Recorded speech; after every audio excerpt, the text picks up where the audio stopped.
Hey everyone, we will give a minute or so for everyone to join. And then we could go ahead and get started. A little bit of reference as I pull a couple things up. Office hours meant to be totally unstructured in terms of what we go through. It's all depending on your guys' questions. So feel free to ask questions as we go, and we'll jump in and answer them and pick them up in order. And we'll play it by ear, see what kind of questions we get, and see what we end up modeling, and then we'll start going from there. So as people are starting to join, feel free to start putting up questions in the chat. Adnan and Uzma from the Snaptrude team are also here to join and help answer any questions in the channel, or assist with any other support questions you might have as well. So we'll just go ahead and get going here in a second. I'm going to pull out my Snaptrude and then I'll share my screen.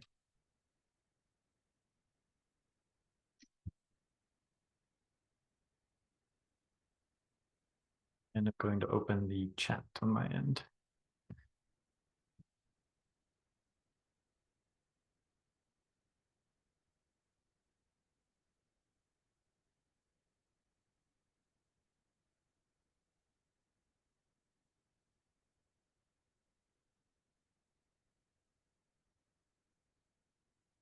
Alrighty.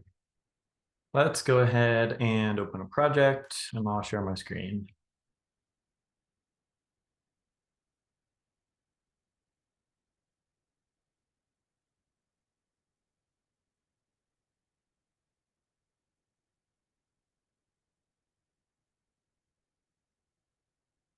Alrighty, if you all could let me know as soon as you can see, then we can start answering any questions.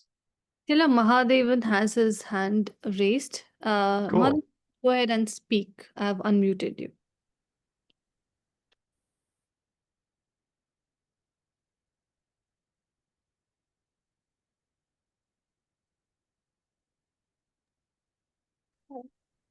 We cannot hear you, Mahadevan, if you're speaking. You are on mute.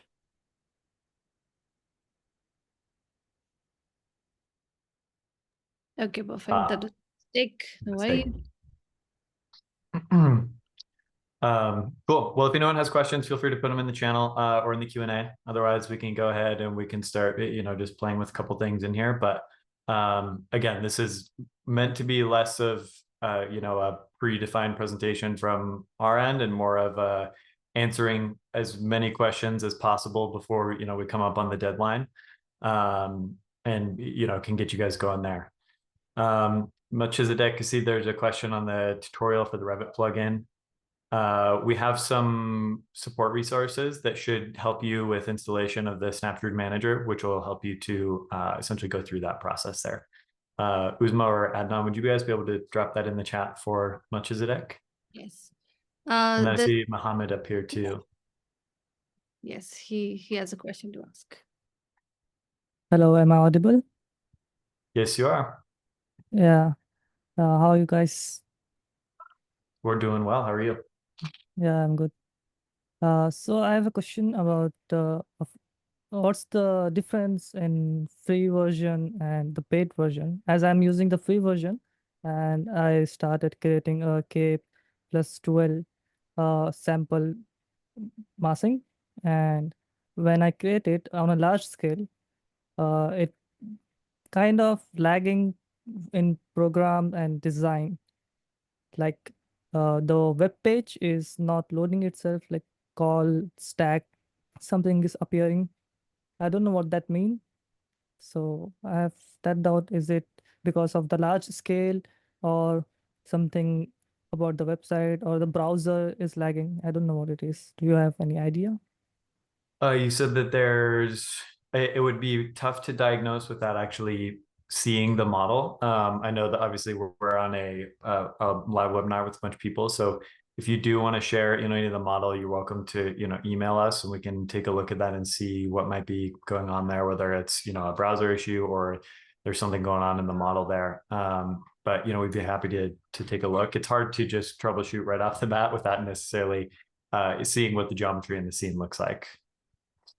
Yeah, I'm just trying out this Snaptrude, and I think it's because of the large scale, because I accidentally put extra 2 zeros in the area, so maybe that was the issue.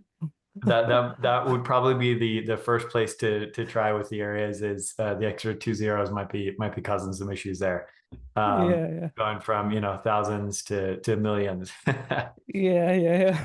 I would venture to say, without seeing the model, that would be the sort of first place to explore as far as trying to get it working again, would be reducing that area so that the extra zeros aren't in there. So what I actually did, I separated my projects in 4 to 5 parts, and I am working on small portion and getting results and introducing that to my Revit project. Cool. Yeah. Awesome. Well, do you have any questions on that we can sort of start to help you out with? No, I don't have any questions. If you can Cool. proceed with some examples, that will be okay. All righty. Absolutely. Well, yep. And feel free, Thank you. we do have the chat icon down in the bottom right-hand corner. So you're always welcome to jump in, shoot us a message as well.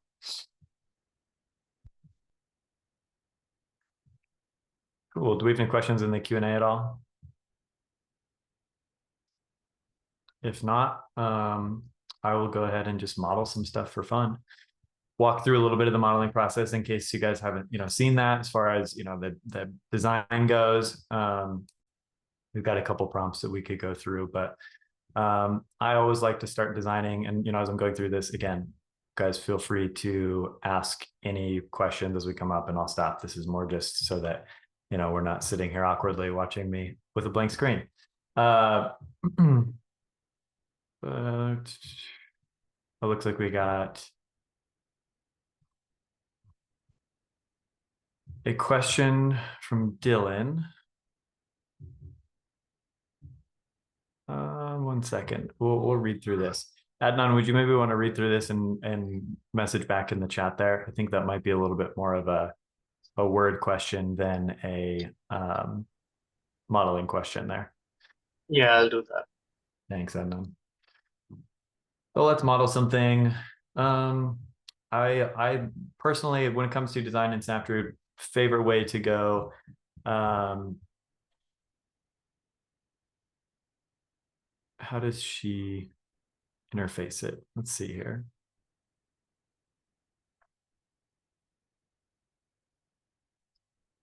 Dylan, we might want to communicate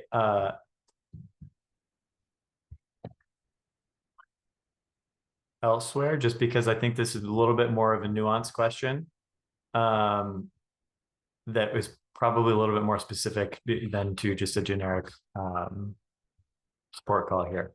So feel free, we can take that offline. That's a little bit more nuanced with, how it works and some of the back-end integrations there. So we'll go ahead and we'll just start modeling. I always like to use, general offset as I'm modeling. We could do, a couple options. We could look at like a campus building for, a school where we do something like this. Maybe they don't want to do a 60-foot offset there. Let's try like a 40, and we'll do like a single loaded. So I always like to use just the offset tool, just as sort of a helpful way to go about modeling and creating masses just right off the bat, right? So if we wanted to do, we could say this is like our prompt for the design is like education projects. We could do something similar that's like a K through 12. I tend to like doing some copying and flipping just in terms of like my personal design style. So, we could go ahead and we could copy this and we could flip this along a couple axes here to start creating, a design concept that's sort of mirrored and maybe has some, plazas and some connection here, right? So, just doing simple design moves. Jumping into 3D, we could go ahead and we can start, if we want to, say this is a high school program, Could go ahead and start copying things vertically. Maybe we want 2 stories here. Maybe we want to go, 3 stories here to make it interesting. And then from here, we could go ahead and we can start actually carving up the massing or creating spaces, right? So definitely a couple of ways to go about that, just in terms of how you want to begin modeling and start, going from your design concept to your sort of programmatic implementation, right? So from here, I'll actually go ahead, since we've come in and we've copied these vertically. What you'll see is that once I push pull this, it's going to affect all of the faces on the stories above. And then we probably don't want that, just because we want to have a little bit of a different ground level integration here, right? So I could go ahead, I can right click, and I'm going to make this unique, and we'll do this on the same ground level as well. We'll make both unique, and then this will give us an opportunity to start adding more space types and start carving things up a little bit more, right? So if I go down to our plan view, then what I could do is grab the line tool here. And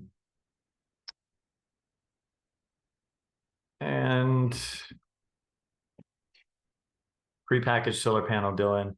You could import anything that you wanted in terms of like a 3D model. If you had an asset that you wanted to pull in from, wherever you might have gotten it, you could go ahead and import that as a 3D model into Snaptrude if you were looking for a solar panel there. And then as far as offsets, we could go ahead and we could, add a 12-foot corridor here. And we'll flip the side.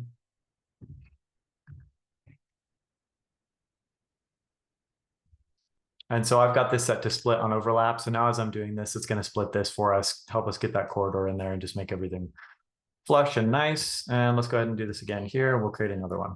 And we'll just do some sort of like quick initial messy modeling just to show you, how you can go from a design sort of massing to a concept. And then maybe we can get into some present mode and start adding a couple of details here, right? So I'll push pull this. Maybe we want to have, as far as like the school concept here, this connection between, the circulation on each side of the building. If this is, say, like a high school, we could go ahead and I'll push pull this in, we'll say 4 feet. Start trying to create this connection here.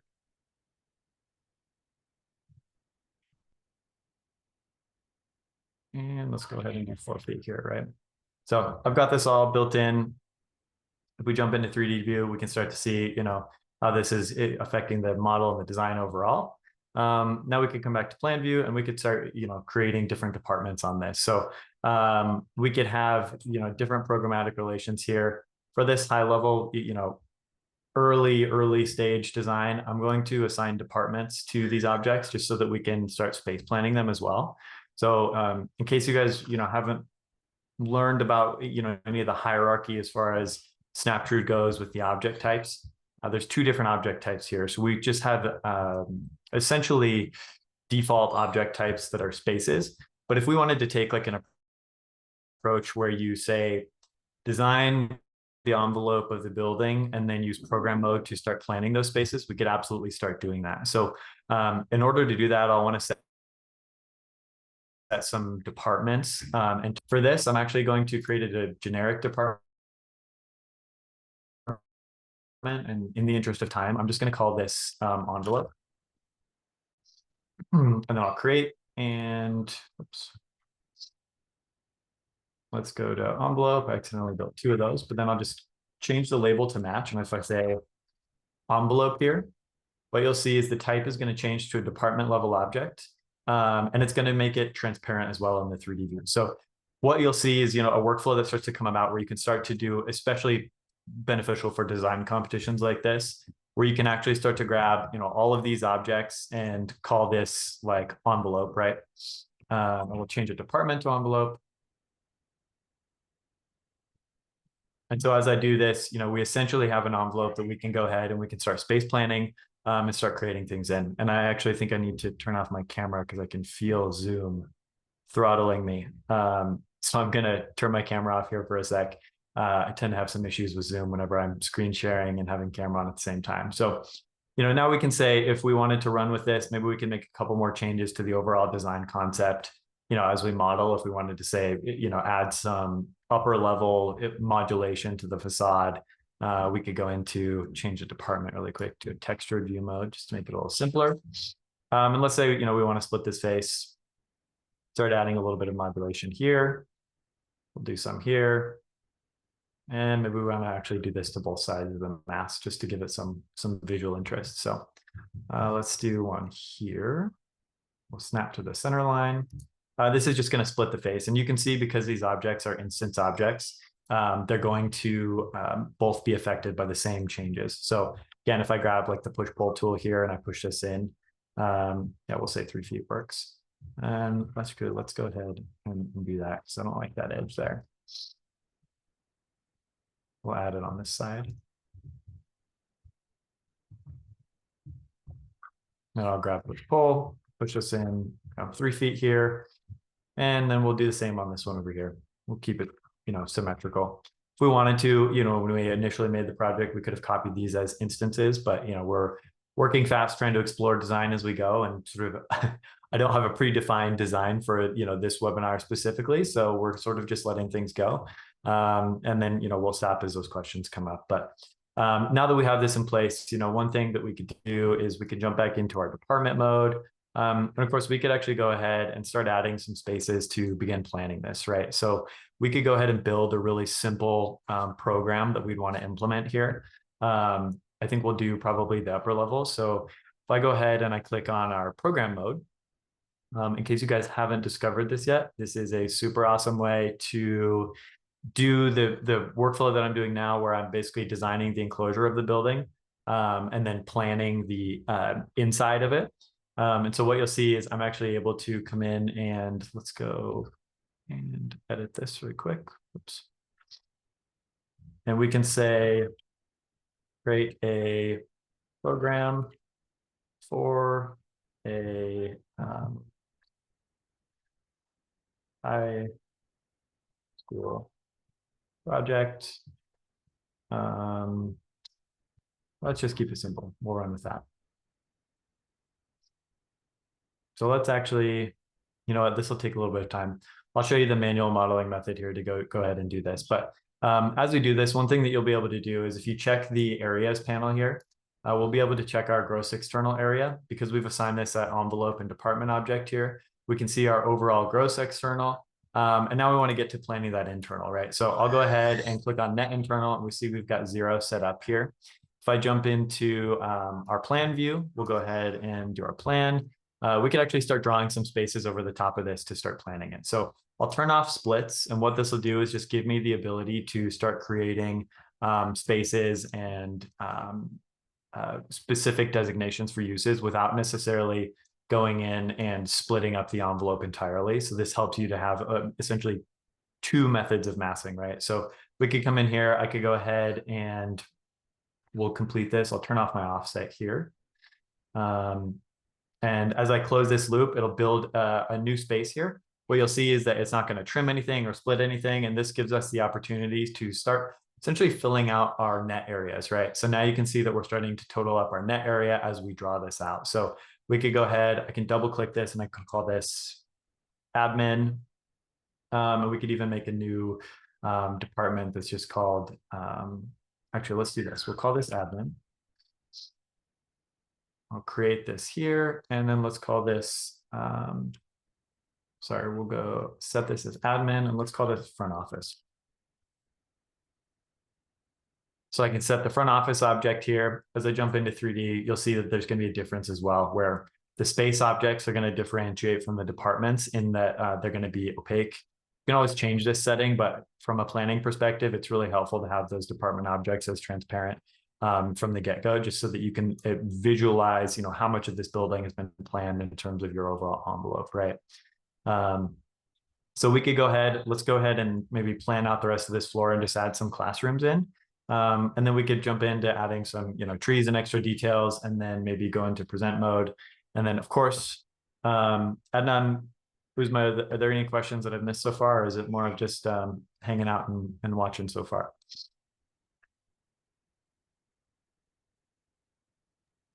You're good, Taylor.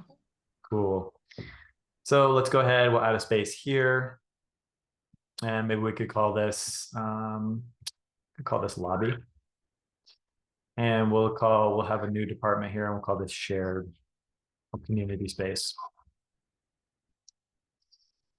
And I'll create that, assign this to community space, and then let's go ahead and add some classrooms in just as a simple exercise here. So we'll go classroom. Let's say we want to have 20-foot module for our classrooms, and we'll create this object right over top.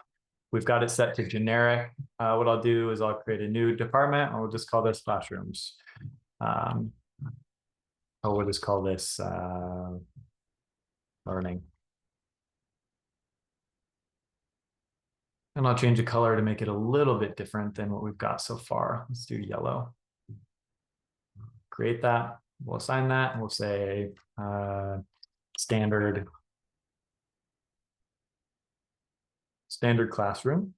Now, one thing that we could do from this level as well, I could go ahead and use our copy and array tool, and I could just create a simple array of these classrooms here. And let's say we want 4 objects, and maybe we want 3 objects. The nice thing about this is it's all editable, right? So once I've created this array on the standard classroom, I could go ahead and I can click, on the right object properties panel, increase or decrease if we want to change the, overall count of them. So I like 3 here. This will, give us a sort of easy way to start modeling. And then we'll just fill out this last space here. I'll grab the line tool and we'll just create a generic shared space, and we'll call this like student lounge. And we'll add this to our community spaces. And then, so now you can essentially see how we're basically taking this high level envelope, starting to plan it, and starting to get, a program added in here. We can jump into, 3D view, and we can start to see this whole ground level is filled out, right? I will save you guys from, having to watch me model the entire thing for the entire duration of this call, because I do want to show you, sequentially how to get into present mode and some of the things that you can do there with your model. So let's go ahead and, maybe we want to make a couple more changes to this model now that I'm looking at it. And because I'm, an architect by trade, I'm always sort of tweaking things. So maybe I want to change this upper level so that there's actually a little bit of an overhang on this program here, right? Maybe let's do that on all sides. That's starting to feel kind of nice. And let's go ahead and we'll do it on this side as well, just to keep some symmetry. Looks like 3 over here, 3 over here. And we won't necessarily program all these spaces just because I don't want you to have to get bored watching me model too much. But we could certainly come in and we could actually start adding any other information that we wanted to this, right? So we've got this high level massing in place. Let's just jump into our plan view, and maybe we can add in some like simple plazas or, corridor or something like that, right? So I'll grab the line tool here, and I'll show you something that's kind of a fun little hack to creating and filling sort of void spaces with plazas and things like that. What I always like to do is use the line tool for this. I'll be, pretty quick, but I'll create essentially like an object that is like the full outline of what I'm hoping to achieve here. And let's see if we can get this to snap properly. And we'll just go ahead and we'll create a plaza, and then we'll start just cutting some walkways in to sort of, figure out the exterior circulation for this design concept, right? So this is all assigned a default object type. One thing that I can do, and that I probably would like to do for now, is I don't want all of this to be a plaza. I want to have some green space sprinkled in here. So I'm going to go ahead and use our offset tool. We'll offset, say 7 feet in here. And what this is going to do is give me an opportunity to essentially start differentiating this a little bit more, right? So if I wanted to come in and let's say we actually want to have some green space in between here, I could actually either double click this or change the label. I'll just double click and I'll say ground. Ground is one of the Snaptrude smart object types. So as I do this, I can press enter and it'll actually change the height of this. And I'll do the same for this, and we'll call this plaza. And you'll see if we switch to a textured view mode here, that is actually going to start applying some really simple materials, right? So we can start to go ahead and start planning and creating these spaces, from the landscape and from the overall design perspective here. And we'll just go do that on each side of the building as well, just to create a kind of simple design. So let's go do the same, and we'll make another one of these sort of plaza type objects here. And we'll let it be a sort of interesting dynamic shape instead of just a straight offset. So I'll do this, and we'll close this object out. And then I'll do the same, just kind of keeping the same logic here. I'll do an offset. We'll say, 10 on this one. We want to change this to plaza, change that. We'll do this one to ground. And obviously, you could take this to a lot more, nuanced level of detail, but I just want to get something in that, looks good for some conceptual renderings, right? So while I'm here, does anyone have any questions on sort of what they're seeing so far, or looking for any sort of clarification on things? Happy to divert. Melchizedek is asking about masking shapes onto a contour landscape. If you're asking about like projecting down onto a contoured landscape, it's not something that you can quite do just yet in terms of like the 3D draping over the geometry. Is that where you're hoping to answer, or is there a sort of different nuance there? Got it. Yeah, so I'm not going to be able to like drape the actual geometry over the contours just yet, but that's actually a pretty interesting concept for us to take into consideration. So we've got this. Cool. Now we've got sort of a general design concept here. We could go ahead and jump into BIM mode. I always like to add entourage. I don't know if that's just like part of the architect in me, but I've always felt like more so than anything, adding entourage to a scene helps to make the scene look, exponentially better in terms of being able to visualize it and understand it. So let's go ahead, add some simple landscape here. Let's just use these generic trees.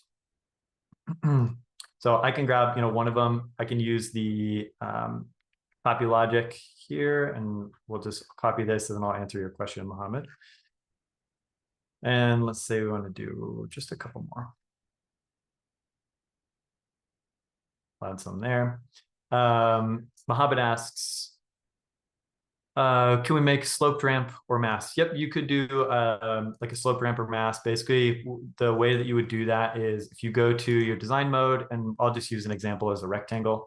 We'll draw this space here, and we'll make this example a little bit easier to see. So I've got this, I've push and pulled this mask using our push pull tool, or shortcut P, to do that. Well, one thing that you can do is the push pull tool is going to default to grabbing faces at the high level. But if you'd like to grab like a specific edge to create, a ramp or a sloped object like that, if you press J, what this will do when you're in push pull tool is, give you the opportunity to select specific edges. So I could go ahead and I could grab, this individual edge, and I can move this in, and I could also grab this edge and I can move it. If I lock it to the vertical axis, I can move it vertically as well. So you could definitely start doing that to create those sloped masses that you might want to integrate there. Israel asks, is it possible to add guidelines or reference axes? Yes, you absolutely can.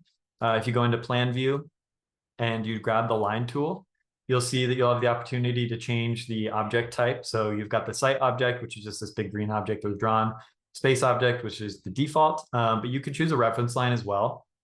And you can change the color and line style. So I've always been a fan of just doing like dashed lines with, a light gray.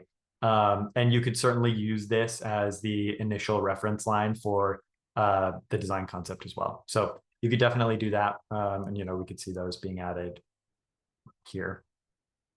I kind of made the mistake of matching them probably too much to the color of my building. But you could go ahead and we could change these. We'll just make it a little darker, right? So you could absolutely add those reference lines there, just if especially if you're coming from like SketchUp or an area where those reference lines are really crucial modeling aspect. It's definitely something that you can add. Quick reminder, just line tool and then grab reference lines.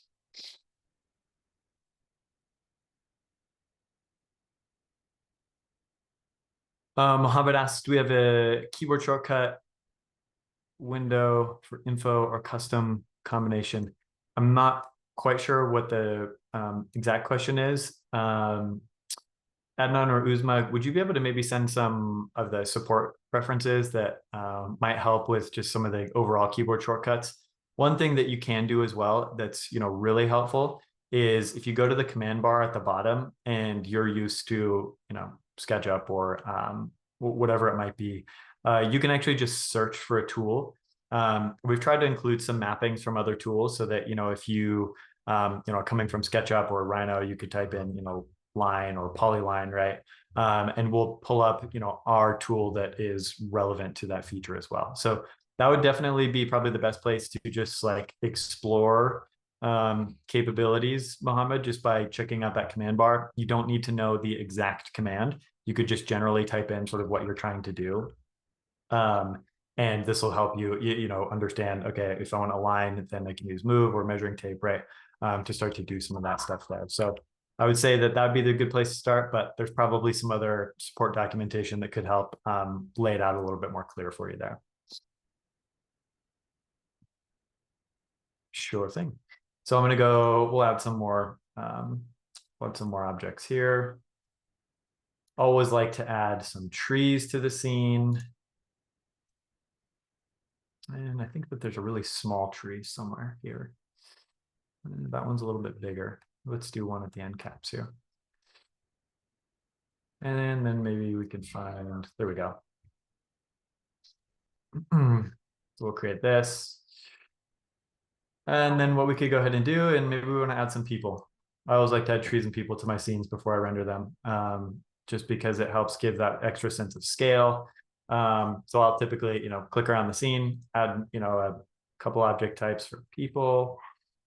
And then we'll switch things up, add a couple families. Maybe they're touring the high school. We'll go ahead and keep adding some here. Any other questions just on, BIM objects, entourage, detailing scenes, or anything along those lines, guys?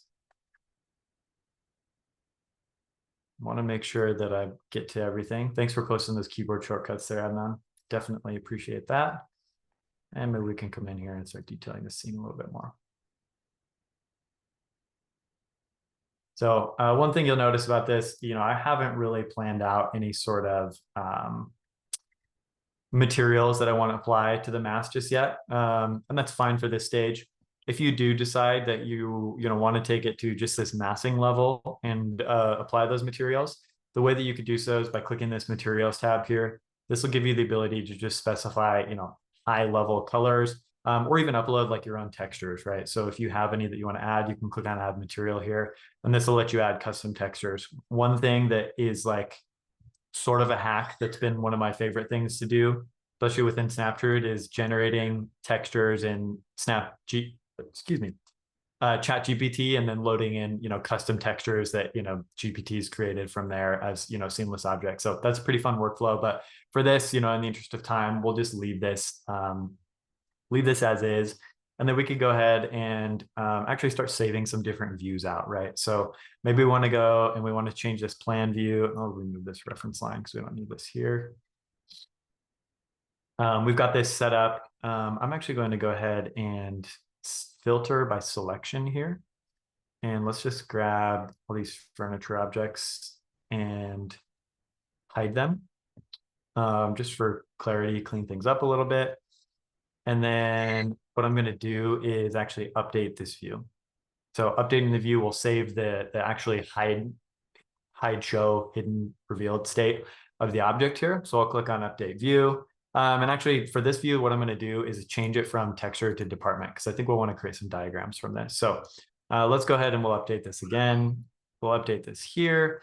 And then we could go and save some 3D views as well. So let's jump into 3D. I'll jump back. Let's go back into textured view to save some. We'll unhide all of our objects here. And maybe we want to get like a sort of cool alley view, or urban alley, whatever you might want to call it. And I'll save this view just by going into view settings.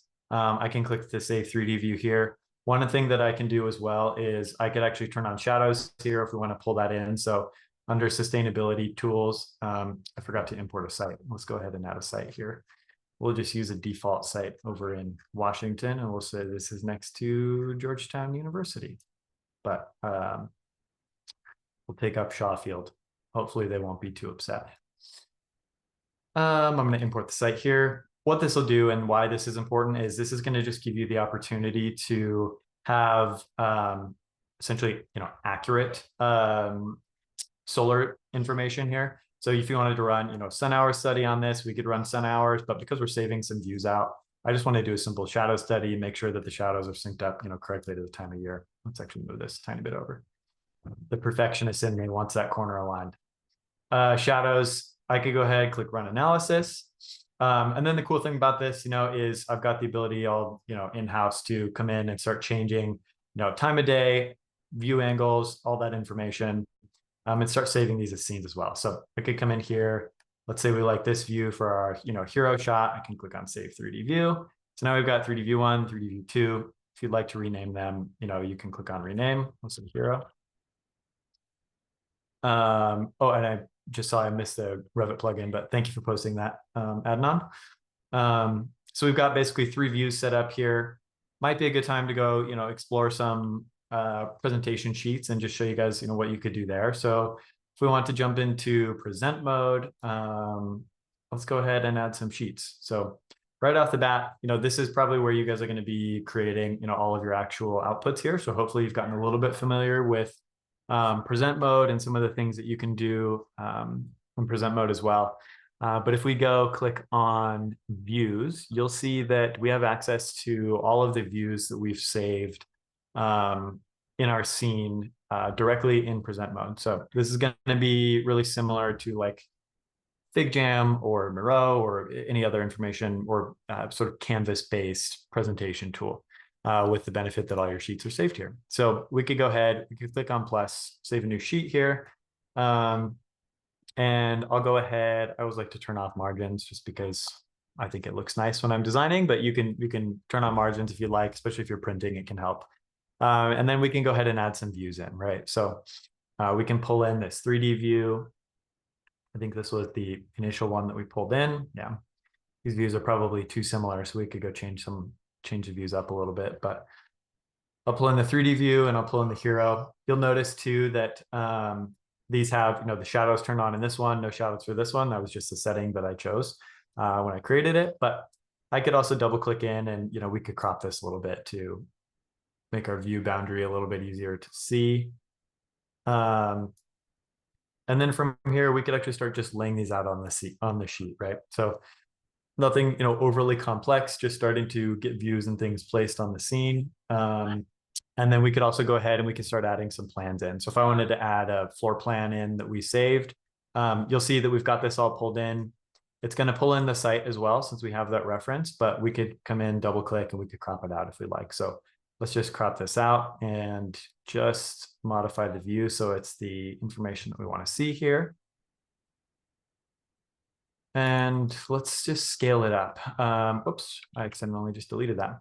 There's a couple ways to do scaling. You can set a very specific drawing scale. This is really helpful if you're actually printing stuff out, or if you're, using trace and a ruler. You actually want to trace over this to, iterate further or test things out. Or you can just drag the corners and manually start to scale it, right? So as I do this, you'll also have the opportunity to go in and change the label sizes.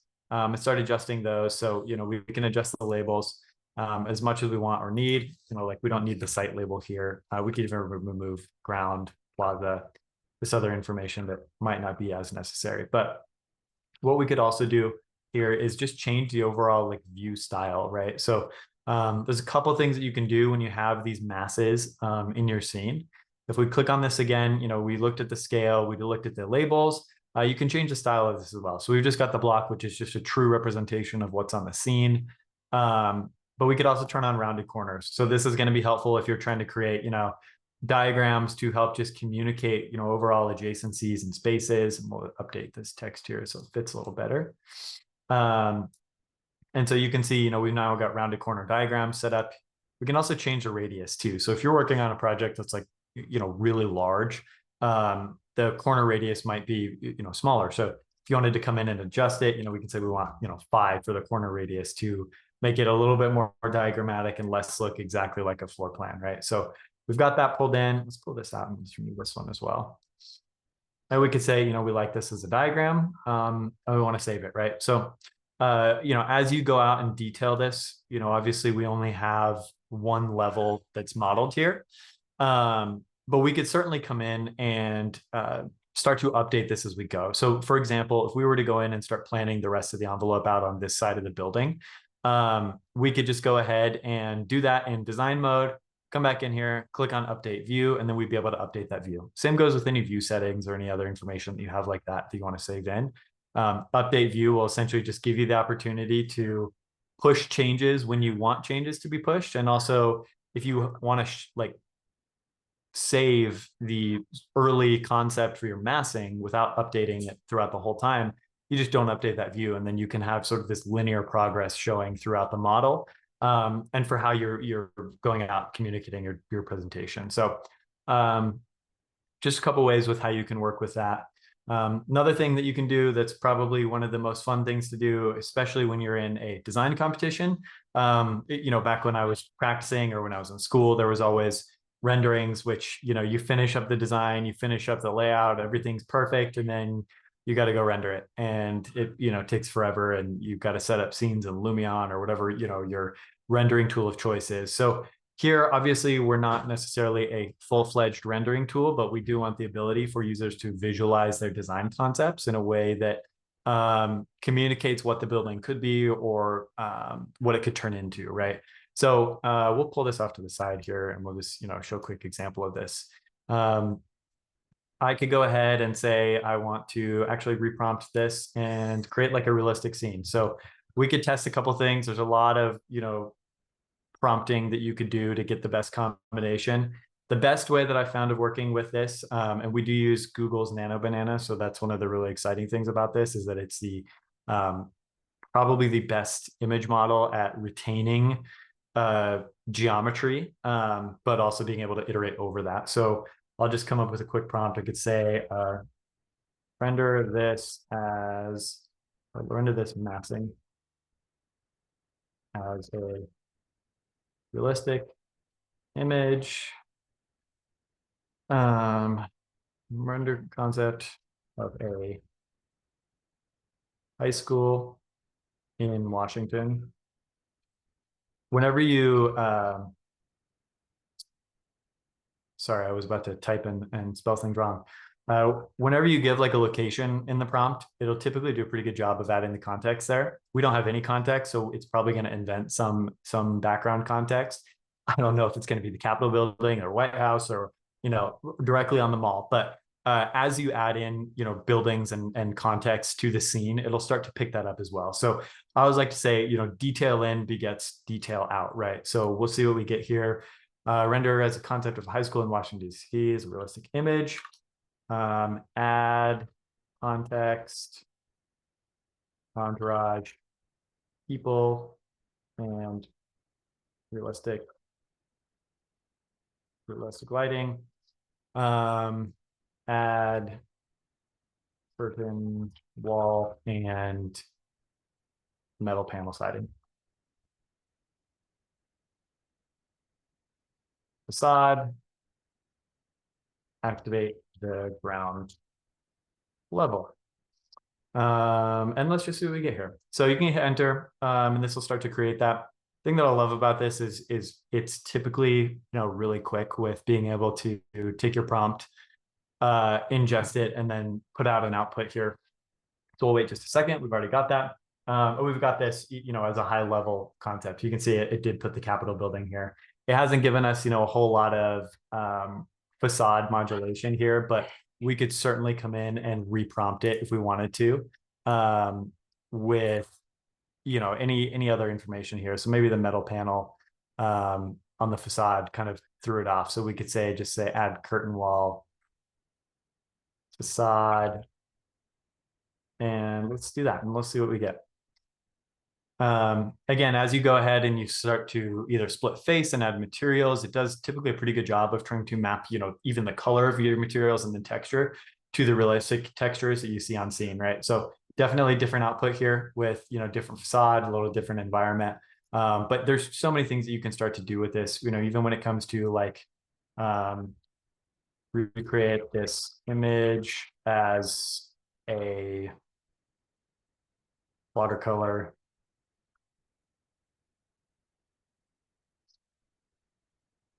So I don't want to spend too much time on this, but hopefully this gives you an idea of sort of the potential. Basically, any style that you'd like to use, you can certainly use that here to start creating these scenes, right? So this one is a little bit less exciting, but it's an exact representation of what we've built in Snaptrude, just rendered in a different style, right? So you could take this a lot of ways and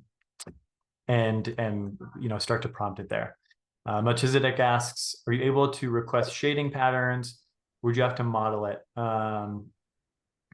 You could certainly add that, like if you wanted to add wooden baffles or steel mesh to the facade, without the actual like geometry that represents that.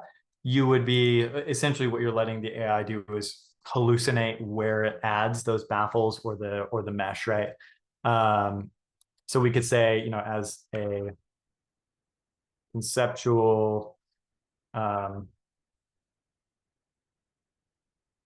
sketch with, let's say, steel mesh on the facade panels. And let's just try and prompt it so that we don't get the whole thing covered in steel mesh. Make sure the facade pattern is a mix of mesh and glazing. We'll hit enter here, and I see we have someone with another question as well. Is it Juan? Tell me if I'm pronouncing that correctly.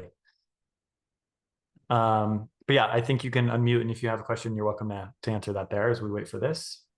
Yeah, so we can see it's given us a pretty interesting output, trying to add steel mesh to the panels here, and just re-rendering as like a concept image.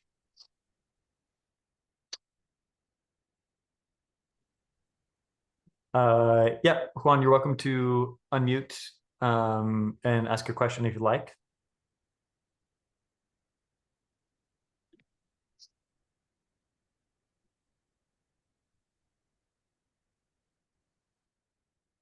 I don't know if it was an accidental hand raise, but you're also muted right now.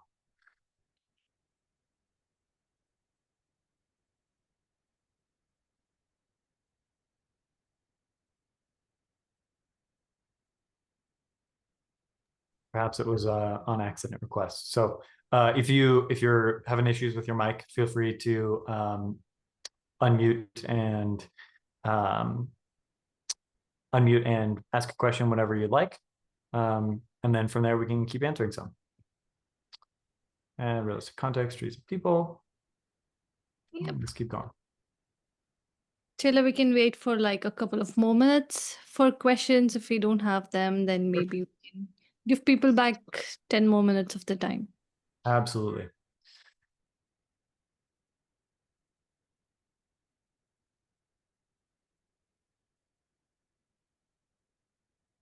Can you pinpoint to render a specific facade?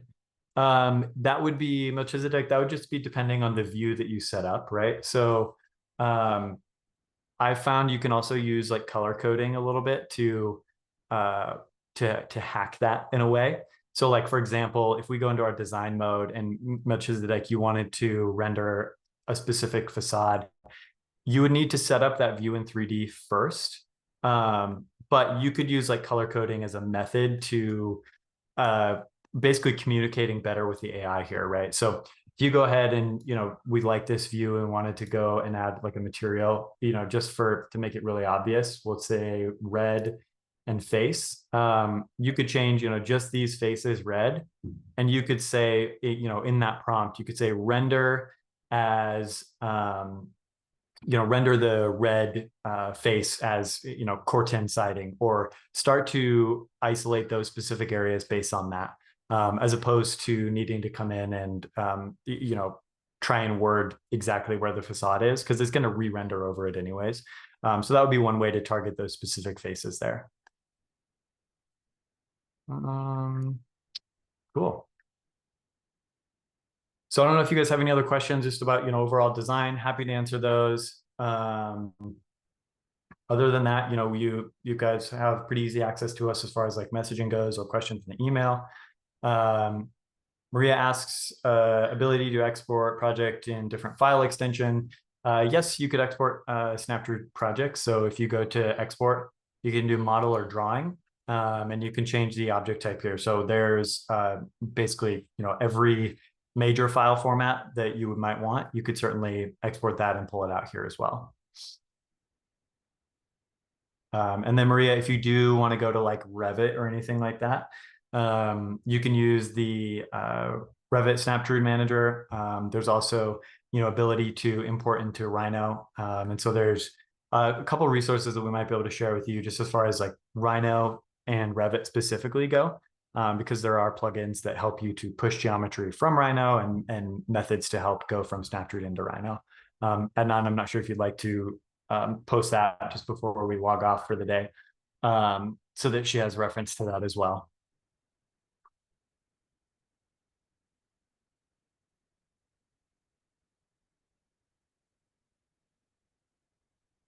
Cool.